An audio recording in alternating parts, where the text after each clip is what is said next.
Oke, halo semua, selamat malam. Kali ini kita akan membahas mengenai sejarah singkat tentang tanaman kelapa sawit.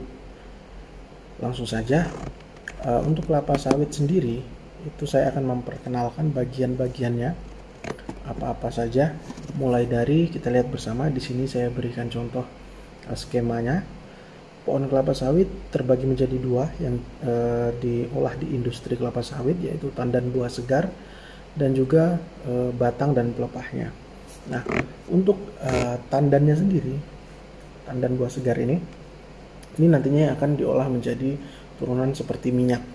Nah, sedangkan batang dan pelepah ini biasanya dimanfaatkan sebagai bahan pembuat kertas atau pulp. Untuk tandan buah segar itu terbagi menjadi dua, yaitu tandannya dan juga buahnya. Jadi berbeda ya. Untuk tandan itu bagian ini yang saya tunjuk ini. Nah, ini bagian tandan, nanti dia ada sulurnya ke dalam. Kemudian bagian buah itu yang seperti ini. Nah, bagian buah inilah nantinya yang akan diekstraksi, dipisahkan intisarinya menjadi inti sawit, di mana inti sawit ini akan berubah menjadi minyak PKO atau palm kernel oil. Kemudian dagingnya akan dipres yang akan menghasilkan CPO atau crude palm oil. Nah, teman-teman mungkin sebagian besar mengira tanaman sawit itu hanya menghasilkan minyak yang kita kenal itu umumnya kan CPO atau crude palm oil. Ternyata dia juga menghasilkan PKO. PKO itu dari kernelnya atau seperti bijinya yang ada di dalam. Nah, ini kalau saya lihat ini yang warna putih. Nah, ini kernel ini namanya. Inilah yang menghasilkan minyak kernel. Kemudian daging yang warna orange ini yang menghasilkan CPO. Nah, kedua minyak ini itu biasanya digunakan di pangan dan non pangan ya. Untuk pangan itu biasa seperti kehidupan kita sehari-hari, minyak goreng, kemudian margarin, creamer, kemudian yogurt, campuran es krim dan lain-lain. Nah, untuk non pangannya sendiri biasanya digunakan di seperti epoksi, pengeras, kemudian sebagai emulsi untuk sabun, kemudian biasanya di kecantikan itu sebagai salah satu bahan kosmetik. Kemudian akhir-akhir ini mulai dikembangkan ke bagian farmasi dan juga seperti program presiden kita itu akan ada minyak untuk kendaraan yang dibuat dari minyak CPO ini. Nah, itu gambaran untuk pohon kelapa sawit, bagian-bagian yang bisa kita gunakan. Selanjutnya untuk sejarah singkatnya ya. Untuk sejarah singkatnya untuk kelapa sawit sendiri itu pertama kali itu dibawa ke Indonesia itu dari Afrika.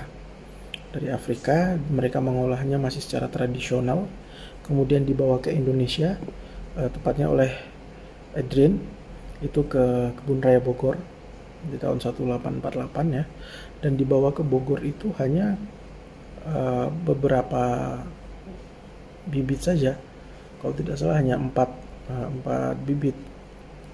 Nah, ini secara rincinya saya tuliskan di sini. Pada tahun 1848 itu ada 4 bibit dibawa ke Indonesia, pertama kali ditanam di Kebun Raya Bogor, kemudian dikembangkan mulai dari tahun 1858 itu yang tadinya dari 4 biji jadi 146 biji, disebarkan ke seluruh Indonesia. Nanti akan saya tampilkan juga sebarannya di Indonesia seperti apa.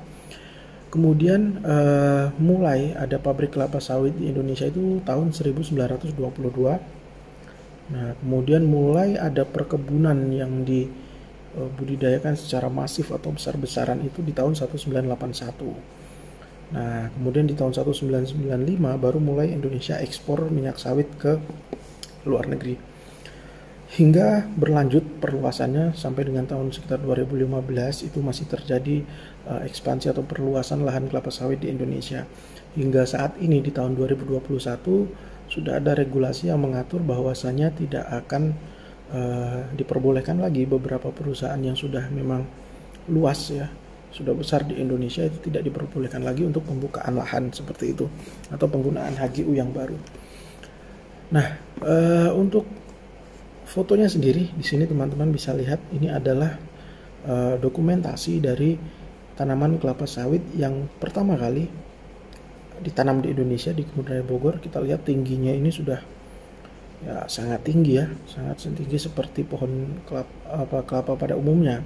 Padahal pohon sawit itu kan sebenarnya batangnya dia agak besar.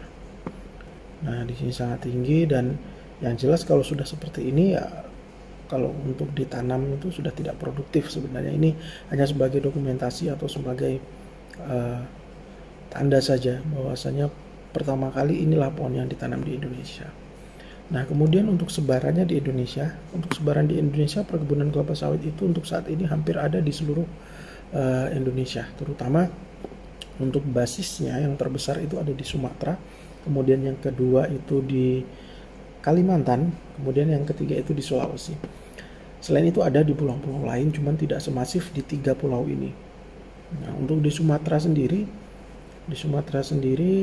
itu bisa dibilang pelopor di Indonesia, terutama di bidang perkebunannya ya, menjadi pelopor. Kemudian selanjutnya dikembangkan lagi di Kalimantan, dan juga yang terakhir itu pengembangan di Sulawesi. Di Indonesia sendiri banyak sekali korporasi atau juga PT-PT yang memanfaatkan sektor perkebunan kelapa sawit ini sebagai salah satu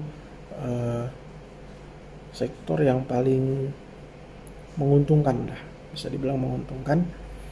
Salah satunya bisa kita sebut perusahaan-perusahaan besar seperti Astra Agro Lestari, kemudian ada Sinarmas, ada Lonsum, ada Sampurna, Wilmar, ada Sokvin. Itu beberapa contoh perkebunan kelapa sawit, dan yang jelas ini menjadikan daerah-daerah yang terdapat perkebunan itu menjadi lebih maju dibandingkan sebelumnya. Nah, nanti kedepannya akan saya jelaskan tentang kelapa sawit ini lebih lengkap lagi, lebih detail lagi, mulai dari manajemen perkebunannya, struktur organisasi di perkebunan kelapa sawit itu seperti apa, kemudian divisi-divisi pekerjaannya seperti apa, dan yang jelas mulai dari cara budidaya, perawatan, pemanenan, sampai dia menjadi minyak akan saya jelaskan di video berikutnya. Jadi jangan lupa subscribe untuk menunggu video saya yang berikutnya, dan bagikan video ini kalau memang ini bermanfaat untuk diri Anda dan mungkin untuk rekan-rekan Anda. Terima kasih, sampai jumpa.